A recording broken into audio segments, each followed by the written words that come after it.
मेरा नाम है दीपेंद्र तिवारी और आप देख रहे हैं इट्स अनकंफर्टेबल।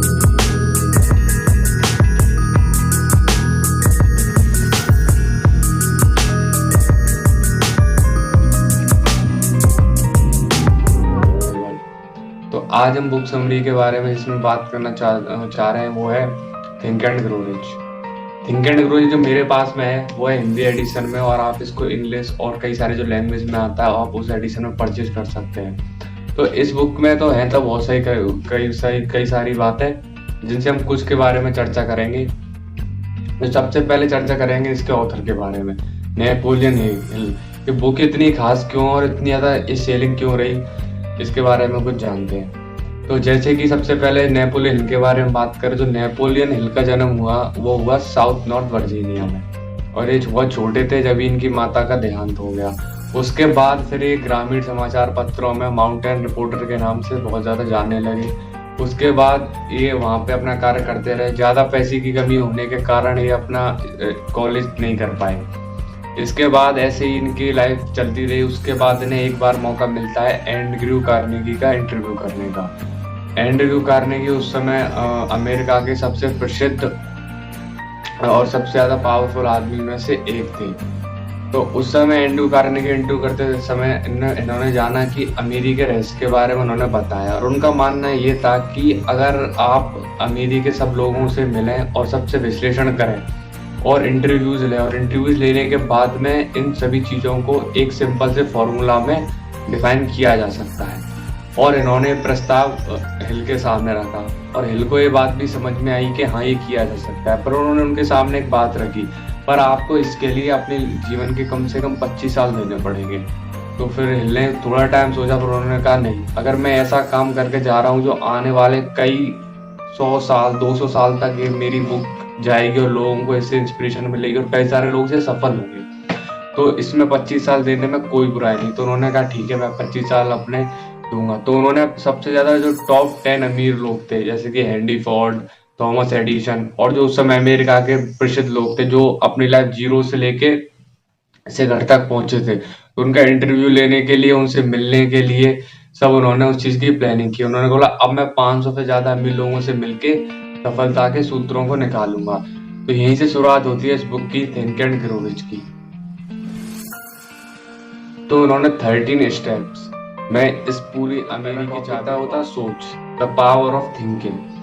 जो थिंकिंग के बारे में उन्होंने बताया है कि सबसे पहले हर चीज की शुरुआत आपके दिमाग में होती है। जैसे सबको पता है कि ताजमहल सबसे पहले कहाँ बना, सबसे पहले आपके दिमाग में बना, ठीक है। तो ऐसे ही इन्होंने सबसे पहले बताया कि सोच आपकी जरूरी है। आपके मन में डिजायर होगा तभी आप उस चीज को जानेंगे और उतनी उत्सुकता से उसके लिए आगे काम करेंगे।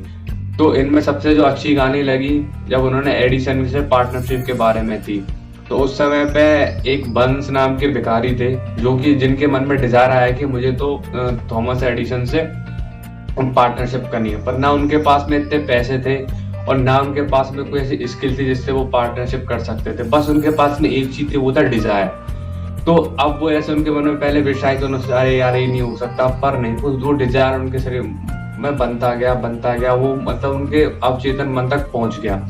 तो जब सबकॉन्शियस माइंड तक उनके बात पहुंची तब उनसे रुका नहीं गया। फिर उनके पास में इतने पैसे नहीं थे कि वो टिकट लेके उनके पास में चले जाए। तो फिर उन्होंने क्या किया, एक मालगाड़ी में गए और उनके वहां पे ऑफिस में पहुंच गए, और वहां पे सब लोग देखते हैं भिखारी यहाँ पे क्या कर रहा है। तो उन्होंने वहां पे चिल्लाना शुरू कर दिया कि मुझे एडिसन से पार्टनरशिप करनी है। और एडिसन आए, उन्होंने देखा तुम्हें क्या चाहिए, तो उन्होंने बोला कि मुझे आपसे किसी भी कीमत पर बस पार्टनरशिप करनी है। तो उन्होंने बोला मैं तो तुमसे पार्टनरशिप नहीं कर सकता, पर लेकिन उन्होंने उनकी आंखों में जो आक्रोश देखा तो उसों से उन्होंने अपने यहाँ पे एक काम पे रख लिया। तो उसमें सबसे एक बड़ी बात ये मिलती है कि जब उन्होंने उसे अपने मजदूरी पर रखा, लेकिन उसकी सोच थी कि मुझे से पार्टनरशिप करनी है। जब भी आपके बहुत बड़े गोल्स होते हैं तो आपकी शुरुआत बहुत छोटे लेवल से होती है। तो इसमें इसने यही बात सिखाई, तो उन्होंने उसको मजदूरी के तौर पर अपने यहाँ पे रख लिया। पर उसके मन में वो डिजायर बनता गया, और इतना ज्यादा वो डिजायर था उसके अलावा उसको दिख नहीं रहा था। सब कुछ छोड़ने के लिए सब कुछ तैयार था, लेकिन उसको सिर्फ चाहिए था कि मुझे उनका पार्टनरशिप बनना है। तो अब ऐसे ही करते करते आगे बढ़ता रहा, कई साल निकल गए, और वो उस मौके का इंतजार कर रहा था कि बस मुझे वो मौका मिले जिससे मैं वो पार्टनरशिप कर सकूं। तो फिर क्या हुआ, एडिसन ने उस समय पर लाई डिटेक्टर मशीन का आविष्कार किया।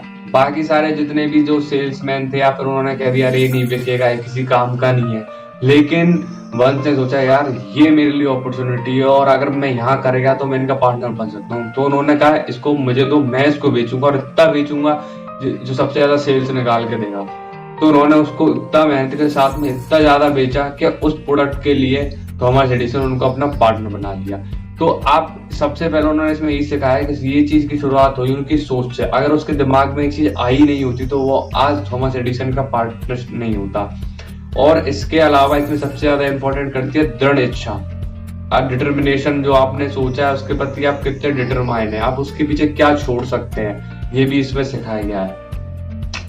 अब इसके दूसरे पार्ट की ओर जाते हैं। दूसरा जो सबसे इम्पोर्टेंट पार्ट है वो है आस्था।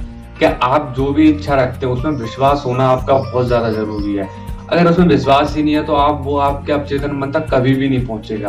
अब विश्वास के लिए आप क्या कर सकते हैं कि विश्वास, इसमें इसके नीचे जो हेडलाइन लिखी है उसमें लिखा है कि विश्वास कैसे कर सकते हैं। भाई हमको पता है कि विश्वास होना जरूरी है, लेकिन ये होगा कैसे?